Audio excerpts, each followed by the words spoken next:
Hey guys, thanks for stopping in. Today I'm going to cook a beer can chicken on my Weber Kettle grill. And I just tried this for the first time the other day, and I had to make a few adjustments. When I put the grill grate on, the lid wouldn't close because the chicken was too tall. So I took this brick that one of my haters threw through my window. No, actually I found it in the backyard.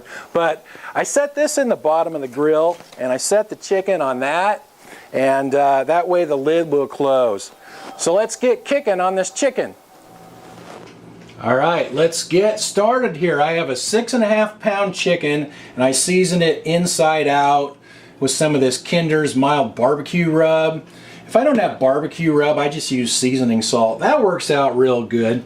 And I have one of these beer can holders. I like that because it makes things more stable. And I filled up my can with water.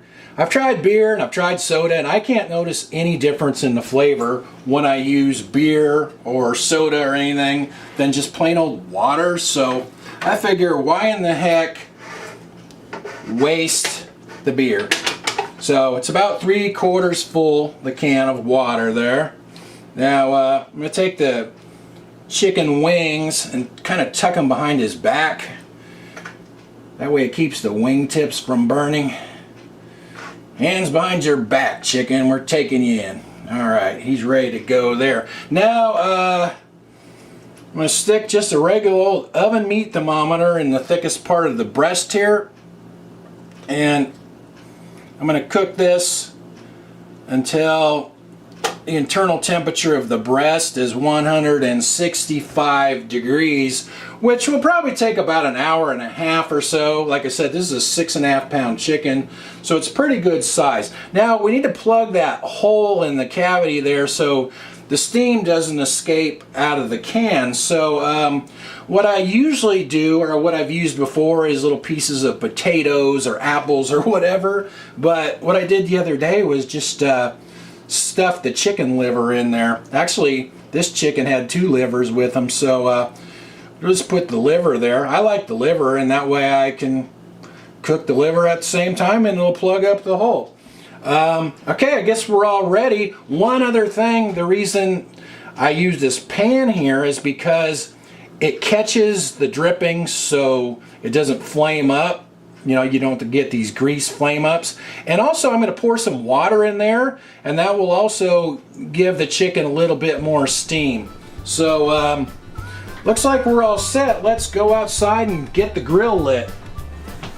My coals look good. I'm using Royal Oak lump charcoal, and I'm planning on cooking this at about 350 degrees, keeping the grill temperature at about 350 degrees. So let me get the lid on there. Now, one thing I've noticed is my wireless probe will usually run a little cooler than the one on the top of the grill. So one thing I noticed the other day when I was doing this, when the grill temperature is about 350 degrees on this one, it'll usually run about 400 degrees on that one. So if you're just using your grill thermometer, try to run it around 400 degrees. This has been cooking for half an hour, so let's check on it. The temperature on this thermometer is about 375 degrees, about 324 on this one. So like I said, about 50-degree difference. And I also noticed that the meat probe says 178 degrees internal temperature on that chicken. And I'm telling you, there's no way that chicken is done. It's not, there's no way that's 178 degrees, because this oven meat thermometer is not even registering yet. So if you were wondering why I was using more than one thermometer, that is the reason. I was kind of wasn't real sure about the accuracy of my wireless one at times. One nice thing about not using the grill here, the grill grate, is it's real easy to add more charcoal, just like this. Okay. Looks pretty good. It looks like it's cooking real evenly. When I did this the other day, I didn't even have to rotate it at all. I was surprised how evenly it cooked. So I'm just going to get the lid back on there and let it go.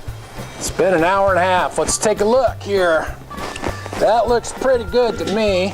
Let's see what the temperature is. 170 degrees. I'm going to get that off of there. By the way, the wireless one says 212. I'm glad I used my trusty oven thermometer.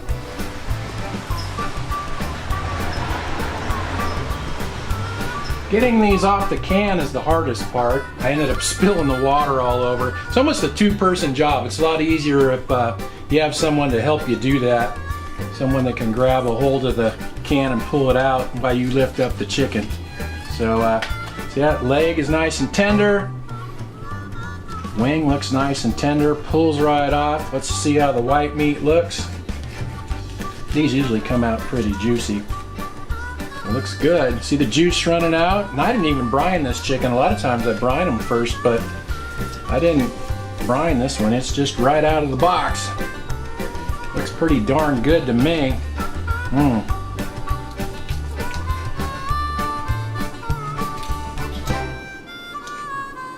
Try to bite that white meat. That's pretty good, but I like the dark meat, especially the wings. My favorite thing to eat when I cook these is to pull the wings off when they're nice and crispy and eat those right away. I love these beer can chickens. Thanks for watching, you guys, and I'll talk to you next time.